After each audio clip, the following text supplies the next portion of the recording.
from Exodus chapter 13, verses 17 through 22. When Pharaoh let the people go, God did not lead them on the road through the Philistine country, though that was short.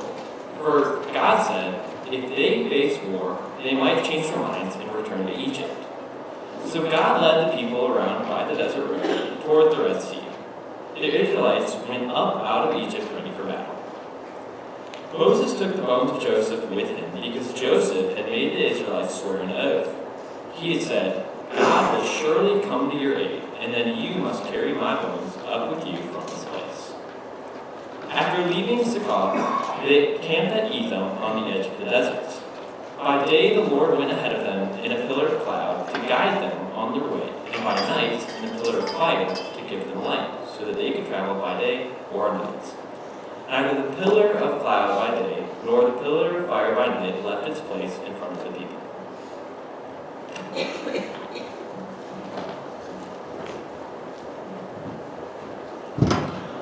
So, one of the things I really enjoy about thinking about the theme of Palm Sunday is how much Palm Sunday really invites us to think about the death of Jesus, the suffering of Jesus, and ultimately the resurrection of Jesus as a kind of entrance into the unexpected. There's so many ways that you could reflect on the cross of Jesus, and even as we write devos each year and the prayer labyrinth, a lot of different ways that we try to reflect in our Good Friday service. I'm always intrigued with how many different ways we can reflect on that together. But one of my favorites really is just, even especially in Passion Week itself, is to just focus each day on all that happened that day. Because it really is one of the most documented weeks that you have in history, and it's certainly the most documented week of Jesus' time on earth.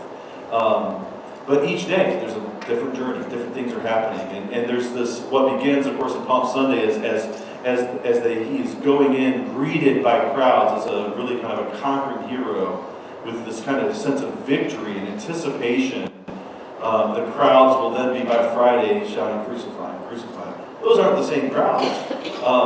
But even in that, you hear the range of responses that Jesus goes through. But all of those ups and downs that he experiences is not on the way to the cross, it's on the way to the resurrection. What we'll celebrate and think about next Sunday, as we think about Resurrection Sunday, that it's in the resurrection of Jesus that you see all of those ups and downs have purpose, have meaning, and are ways in which God is leading Jesus, God the Father is leading God the Son, through a journey to redeem his people. I think, in a sense, as we think about Exodus chapter 13, hopefully that can create a context where we can be thinking about our own ups and downs in life, and the roller coasters that we go on. And in a sense, there's an invitation in this larger Easter season, resurrection season, as we're wanting to really internalize the message of the cross more deeply, internalize the message of the resurrection more deeply.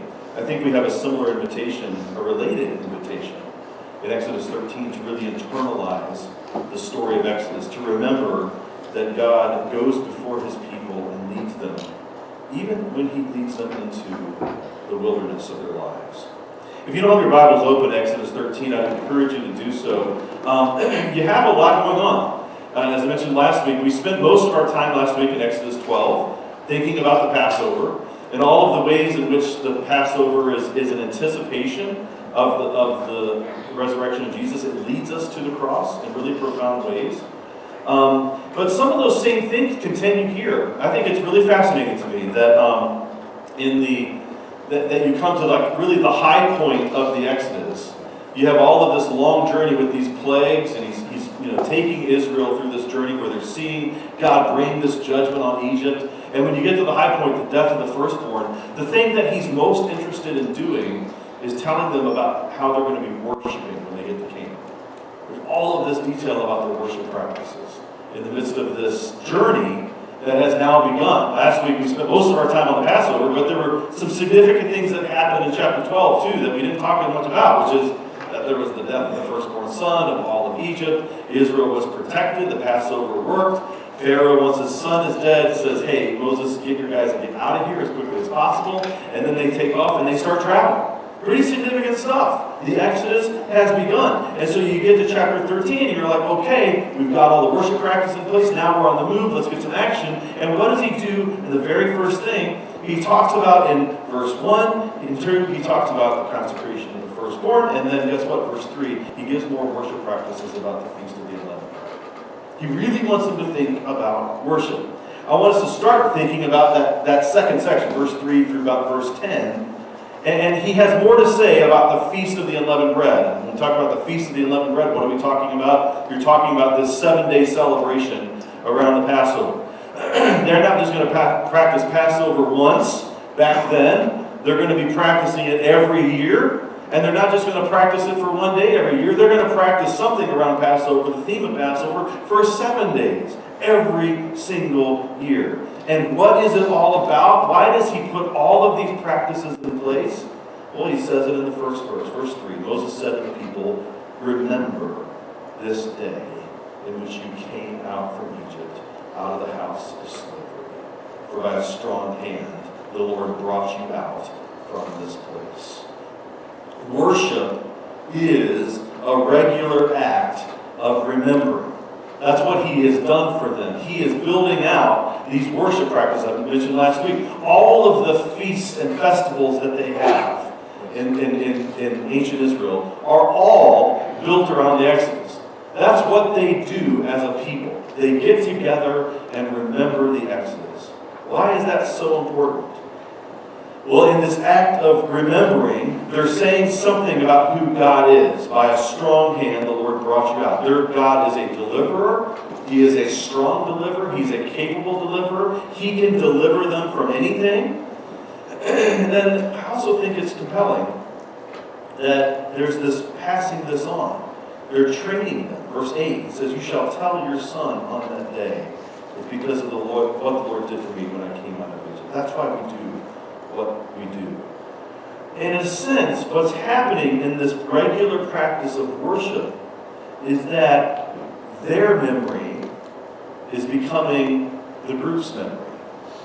And really, ultimately, what it's saying is their memory is becoming our memory. That when they practice year in and year out, as the generations move on, and of course we know a little bit about how the story unfolds. You've got Moses saying this to all these people. What they don't know yet is most of them are not going to be there in Canaan. Most of them will be dead by the time they're there. Honestly, when he's saying this to them at the time, most of them think, if they really think this is going to happen, they're going to get to Canaan, they're looking at maybe a couple weeks.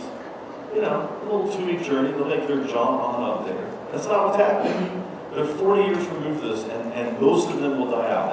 The older generation will completely die out. So their memory will not be their memory when they're in Canaan. Their memory will be the memory of the kids as they remember what happened to their parents. And that's how it is from generation to generation. We will have a point where we'll say, we remember. And we are remembering things that did not happen to us personally. And that can be hard for us in kind of American individualist culture. We don't really think about that collective memory. But that's what we're doing. We're gathering up and collecting a memory. I was with Larry at the United Center Thursday night for a Blues Blackhawks game, and one of the things, of course, a lot of the NHL does, a lot of the sports teams do, they have celebration of veterans. But one of the veterans they had that they were honoring was a veteran of the Korean War. So I mean, Larry was just, both of us were talking about like the guy was in a wheelchair, really couldn't move a whole lot, but there was a real powerful picture there of remembering what he had gone through. Who I don't know what point of the war he was there, but if that's 70-something, 73 years later, he was there, remembering what he had gone through. There's a collective memory. His experience becomes something that we remember and we honor. That's a piece of what worship is. Worship is this collecting a memory, God's faithfulness to his people. We are the people of God, so we are remembering his faithfulness through the years. Second thing you think about worship here is worship becomes a joyful service. There's a really interesting phrase there he uses in verse 5. He talks about verse 4. It says, today in the month of Abib, you are going out when the Lord brings you into the land of the Canaanites, the Hittites, the Amorites, the Hivites, and the Jebusites, which he swore to your fathers to give you. It's God's faithfulness. A land flowing with milk and honey. You shall keep this service in this month. That language of service. Well, that sounds like you got to keep the worship service. We could run past that. But what's interesting is that's the same word that they use for slavery. So you were slaves there, and you're going to keep this work now. You're going to keep this service now. You were servants there, but it was a different kind of service. You were there in bondage. You were there in suffering, and now you're going to keep this service. And one of those things, I've mentioned it when it shows up several times throughout Exodus already, that the movement in Exodus, the movement of deliverance, is not a movement from slavery to a place where they get to go to land and get to do whatever they want. It is a movement from a place of slavery to a place of service to God. You can choose service to Pharaoh, or you can choose service to God. And he is leading them from a place of service to Pharaoh, which is a place of suffering and burden, to a place of service to God, which is a place of joy and liberation. Now you think about that theologically. I mentioned throughout that Pharaoh is that language. I mean, he is this dragon king, the serpent king. He is associated with some of the most profound images of evil in Scripture. He's linked to the serpent of the Garden of Eden. He is linked to the dragon of Revelation. He is a Satan figure. So you think about what God is moving Israel from. He's moving them from a place of their enslavement to the embodiment of evil itself. In the New Testament, the way Paul would say that is we're moving from a place of slavery to sin, which is a joyless and suffering kind of existence, to a place of joyful service to God, where you can live for Him and live as you are meant to live. And all of that is represented in this regular act of worship.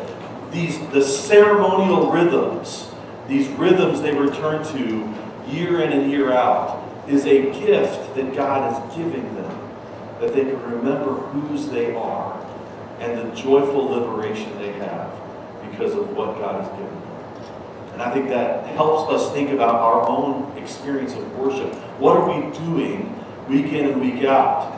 We can think about worship as some kind of burden that has been laid on us, some kind of obligation, some box that we have to check off so we can, get on with our lives, or some minimal thing that we're going to be doing. And a lot of folks get caught in that way. I mean, throughout the world, next week, churches will be filled with a lot of folks that feel like this is the box they have to check. Peace with the family, I can show up once or twice a year, I can put in my obligation, kind of still say I'm part of that thing. But for a lot of folks, worship becomes a kind of burden. And a lot of folks can conceive of the relationship with God as a kind of burden. God puts this burden on me that I've got to live a holy life. I can't do all the things I want to do. But worship points us to our vital relationship with God, which is a liberating, joyful thing. It is a gift to us that we can gather as the people of God, to remember who we are in God, to ground ourselves in that identity and let that identity shape how we then live the rest of our lives. Third thing to notice about this picture of this feast, these instructions that he's giving, is that worship is the way, what I referenced before, it's a way to pass on the meaning of the gospel to our children. That's a charge that happens throughout this section. We'll see it again and again. We've already seen it a couple times in the last chapter here. Verse 8, you should tell your son, this is why we do it.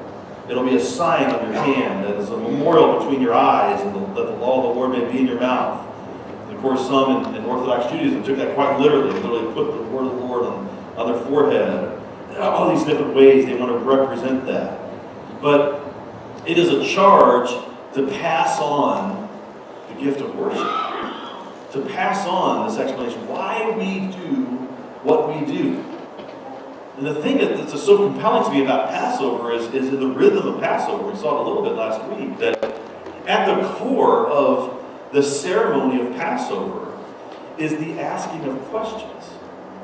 A friend of mine is a Messianic pastor. He's running a Seder meal next week, and we're talking about the rhythm as he's getting ready for Passover, getting ready to do that. And what he'll do, of course, as he runs the Seder meal is They'll have this whole ceremony, and every step along the way, he's trying to explain to them a little bit what we were talking about last week. He's going to say, here's how this points us to Jesus, again and again and again. But one of the things that will happen in the meal is somebody will ask, a child will ask, why do we do this? Why? That's an invitation. Our worship is something we should be able to explain. And, sometimes the answer, I can remember I encountered different folks as a kid in different classes or whatnot, where the question we asked, why do we do what we do? And the answer was because that's how we do it. That's the way it's always been done. Don't ask questions. And a lot of folks have encountered that kind of steely-eyed thing of you do not ask questions, you never question anything. Well, notice biblically, we're to ask questions. That's a great invitation. Why do we do what we do?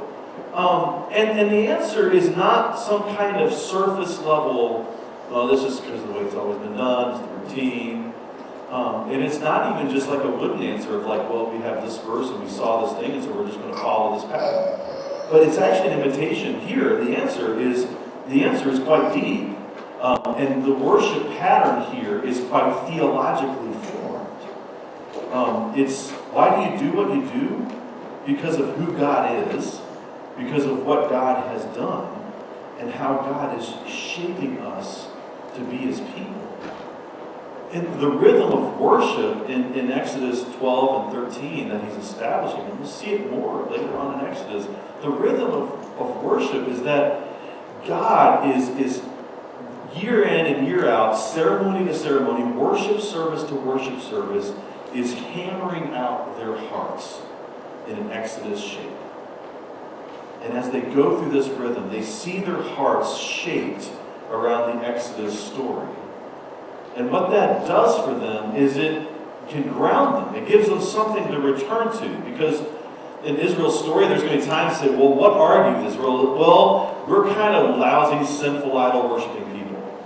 Well, that may be what you're doing right now, but that's not who you are. Who you are is an Exodus-shaped people, because I delivered you. Who are you, Israel? Well, we're people of exile. We got abandoned by God because I don't know why. The answer is because we stopped obeying him and stopped listening to his word. Yeah, that may be where you're at right now, but that's not who you are. Who you are is this Exodus-shaped person. And the deep truth is that as God is shaping these people over and over again, is shaping their hearts with this Exodus shape, it is to prepare them for the gospel of Jesus Christ. That's why I think it's so important to see the connections of Passover and the gospel, because what it's preparing them for is that you are a delivered people. You've been delivered from the land of death into a land flowing with life. And you are delivered there not because of your merit or because of your worth or because of your achievement, but because I have chosen you as my people. And I have brought you into a place where I have literally brought you from death into life. It is a work of resurrection that is happening in the Exodus. We'll see more of that next week. In that work of resurrection, he is delivering them, awakening them, doing this marvelous work. He is shaping their hearts to be a gospel people. And that's what worship is for us. Part of what we do week in and week out. The reason why there's children's worship happening right now is that we want to love and care for our children. One, we value being gathered together as the people of God. And we take very seriously how much week in and week out we want to pass this gospel on to our children. We want our children to know this is who God is. This is what God has done for us. This is what God has done for his people. This is how we can live for him. Worship shapes us to be gospel people. The second thing that happens here is as they're on this journey, is that God puts a claim on them. He reminds them of this claim. He says it up front. And verse 2, this is what he says. He said, the Lord said to Moses, consecrate to me all the firstborn. Whatever is the first to open the womb among the people of Israel, both of man and of beast, is mine. And then he gets into more detail in verse 11. He says, when the Lord brings you into the land of the Canaanites, as he swore to you and your fathers, and shall give it to you, you shall set apart to the Lord all that first opens the womb. All the firstborn of your animals that are males shall be the Lord. Every firstborn of a donkey you shall redeem with a lamb. Or if you will not redeem it, you shall break its neck. Every firstborn of man among your sons you shall redeem. And when in the time to come your son asks you, what does this mean? There's that question. You shall say to him, by a strong hand the Lord brought us out of Egypt, from the house of slavery. For when Pharaoh stubbornly refused to let us go, the Lord killed all the firstborn in the land of Egypt, both the firstborn of man and the firstborn of animals. Therefore I sacrifice to the Lord all the males that first opened the womb, but all the firstborn of my sons I redeem. It shall be as a mark on your hand, on the frontlets, between your eyes. For by a strong hand the Lord brought us out of Egypt. Do you notice how many times you're hearing this phrase, by a strong hand? I think he wants us to know that. But the thing he asserts here, one of the big ideas, is that God has a claim on us and all that we have. There's two things that are happening here. There is the sacrifice of the firstborn, the firstborn animals. And so specifically there, it's the firstborn male that's born in their herds. They sacrifice them. There's a little ripple in that. We'll talk about that in a second. But along with the sacrifice of the firstborn animals, there is the redemption of the firstborn people. Now, there's a little bit of an ambiguity there. I think this translation kind of picks it up as firstborn sons. That's not necessarily clear. That language firstborn can be ambiguous, so that if a family only has daughters, it's the firstborn daughter that is redeemed.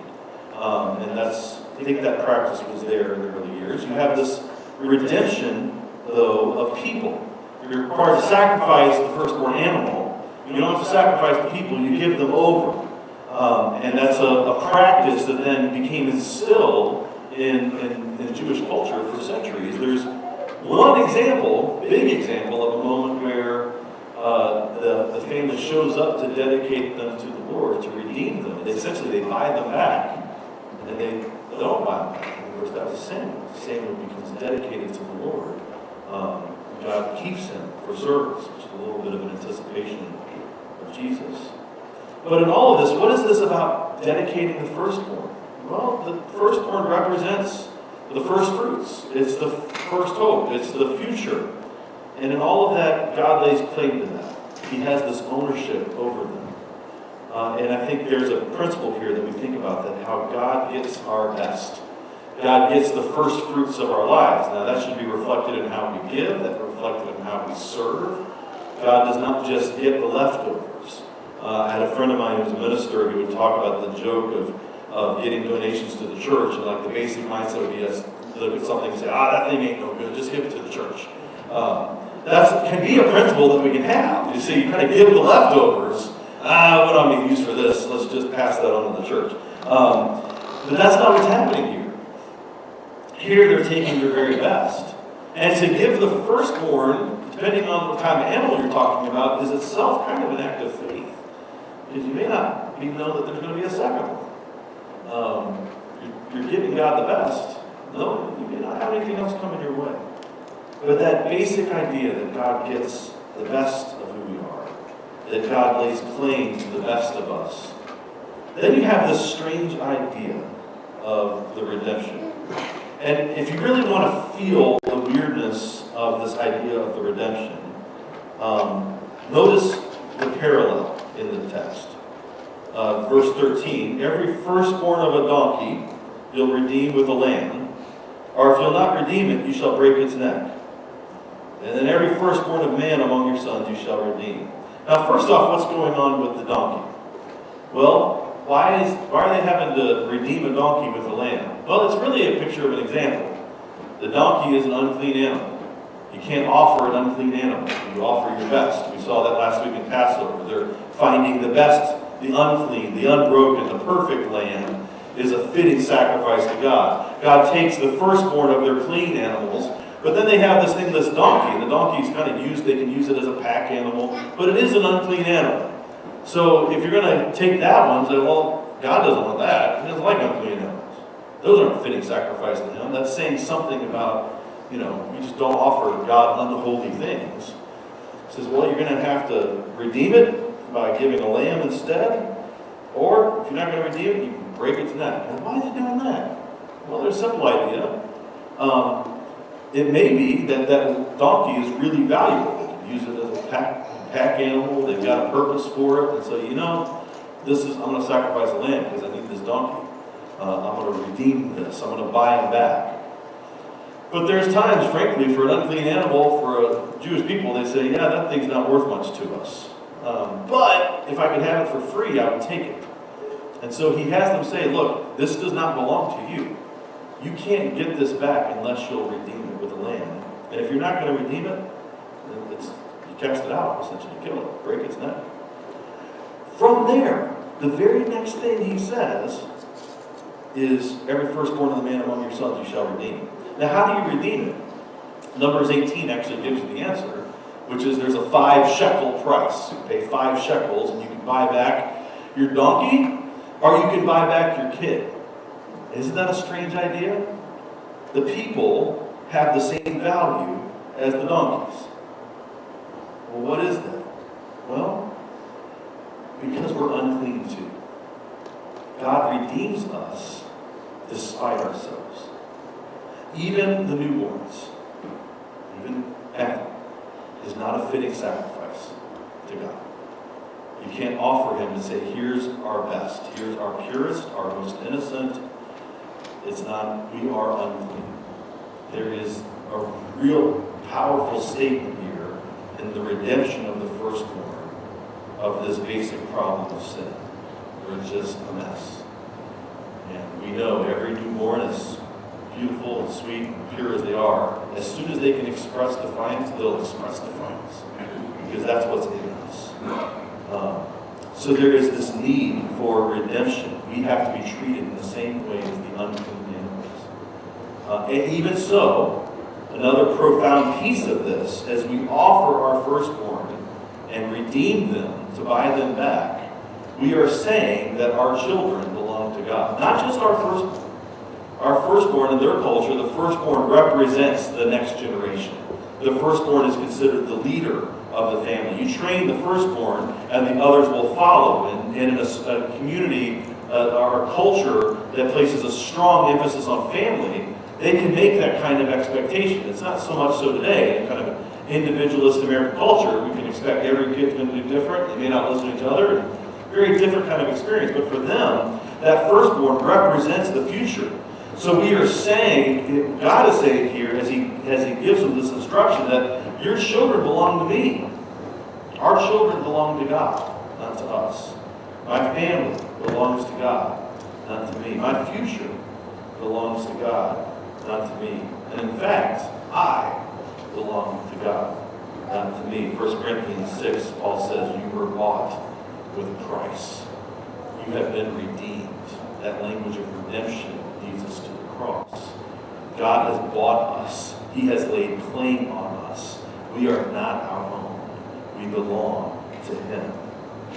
So he lays out this picture of these rhythms of worship, this rhythm of life, how they're treating birth and the redemption of the firstborn, all before he picks up this thread of, we are on a journey here.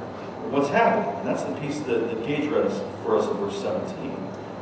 But when you begin this journey, I think it's probably worth saying here, I wrestle a lot with, I like to visualize what's happening here as these people go from place to place. One of the things I'm not spending a lot of time in the sermons on is just the archaeology around Exodus. There's really, really great studies to say, what do we know about this? Where were they? We don't really know where Mount Sinai was. There's a lot of dispute and debate about which is the actual Mount Sinai and things like that. One of the questions that comes up is, how big a group is this? Verse 37 of chapter 12 says this, says the people of Israel journeyed from Ramses to Succoth, about 600,000 men on foot, besides women and children. Kind of one of the interesting things about archaeology is we don't really know where Succoth is. I'm not even really sure if Ramses is the same place that we think it is. There's a lot of stuff you can do. I'm actually spending a lot of time on my own just studying some of that archaeology. If you really want to recommend a source, I would suggest you look at the Patterns of Evidence as a series that, I forgot the guy's name, he does a documentary that researches this, really does some outstanding work. I found some even at the library, but the stuff online is really outstanding to help you think about this. But one of the debates is there in verse 37, were there 600,000 men there, which would suggest a size of Israel at this point anywhere from like 1.5 million to some estimate as large as 3 million people. Interesting little language. That word 600,000, that language for 1,000. Hebrew is an interesting language. It can mean a lot of different things. It's the same word that's used for herds, cattle. And actually, this could also be taken to mean 600 divisions of fighting men, which would suggest a very different kind of size of group. And folks that see that translation actually look at the size of Israel to be anywhere from I've seen 28 to 36,000 people. So he's got this group of 30,000 people that are moving. He's got a group of 2 to 3 million people that's moving. And there's a debate about how big a crowd this is. But there they are moving.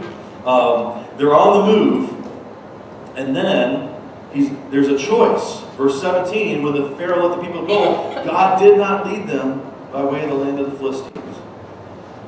And instead, he takes them into the wilderness. Now, when they're leaving, they really have 3 options from what we understand about Egypt at the time. They've got 3 roads they can take. They can go the north road, which is like the military road that goes from Egypt to Israel. And if you go that road, you can be there pretty quickly. But if you're also leaving because you're trying to escape Pharaoh, and you've got armies that you're having to deal with, that would not be the ideal road, because you're going to be walking by garrisons of Pharaoh's soldiers all along the way. And in fact, that road isn't mentioned in Exodus. It's like, well, that was not an option. Then there's this middle way, a little further south. The road is not quite as solid, but you can make this road, and that's going to take you right through what they identify here as the land of the Philistines, which may not be quite the same Philistines that we see later on in Scripture, but there's a version of them that are here. They're hovering around this land, and they're a warlike people. But what we hear about them in verse 17, God doesn't want to lead them that way, lest the people change their minds when they see war and return to Egypt. Which is to say that God knows the hearts of his people. And so he takes them another way. It turns out, verse 18, when he leads them by way of the wilderness, he's taking them the toughest way possible. But that's, I think, our first key to see, is that God leads us not the easiest way, but the best way. At some level, the 3 roads that he's taking the most illogical road.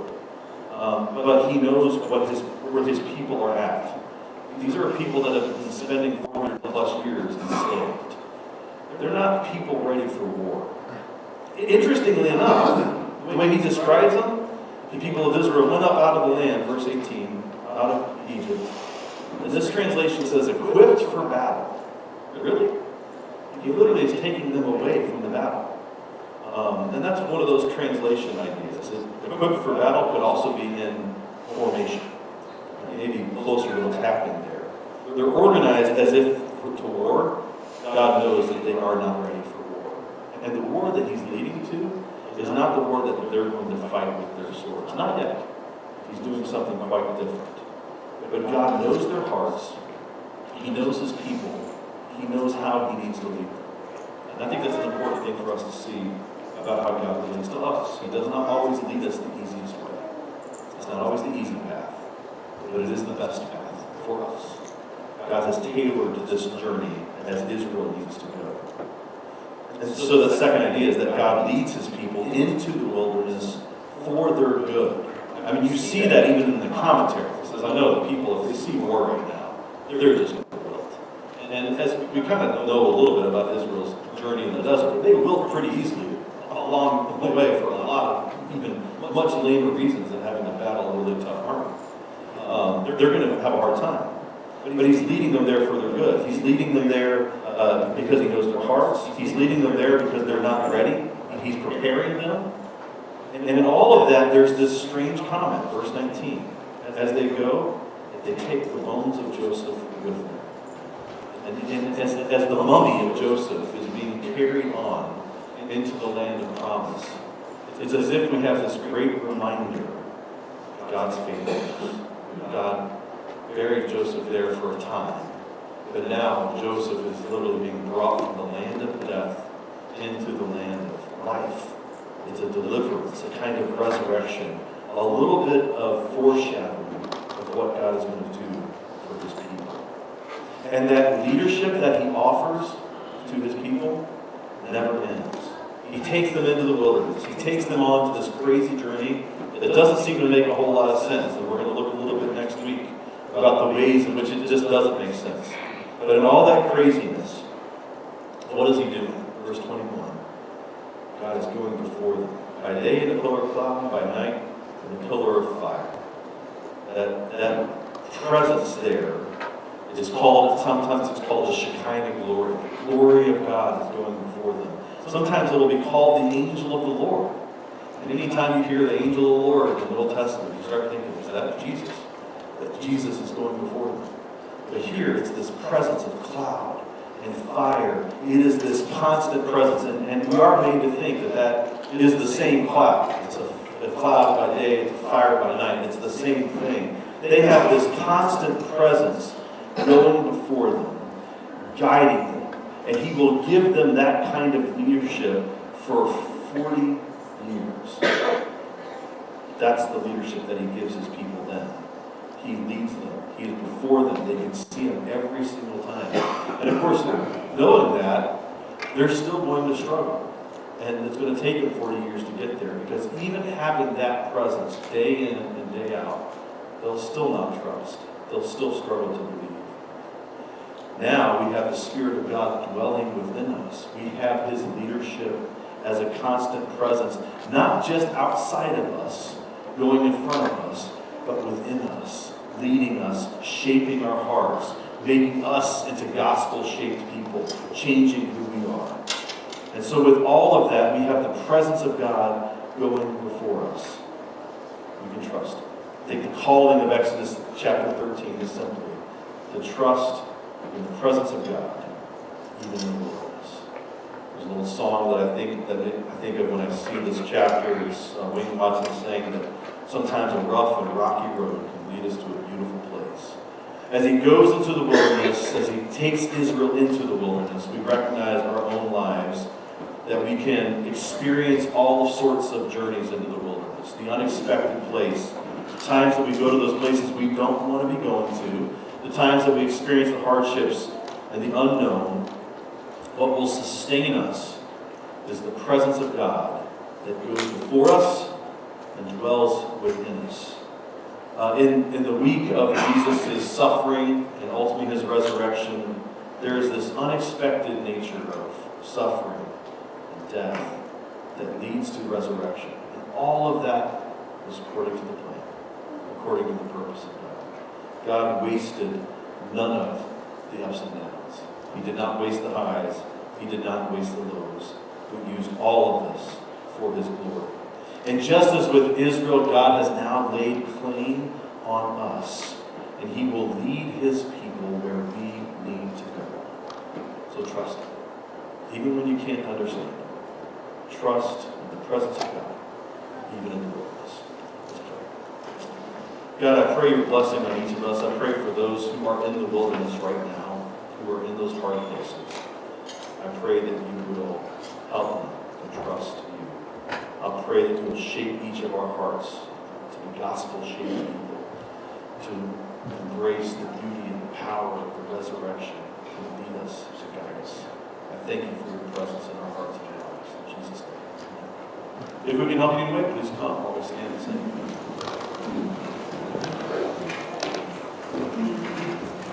Soon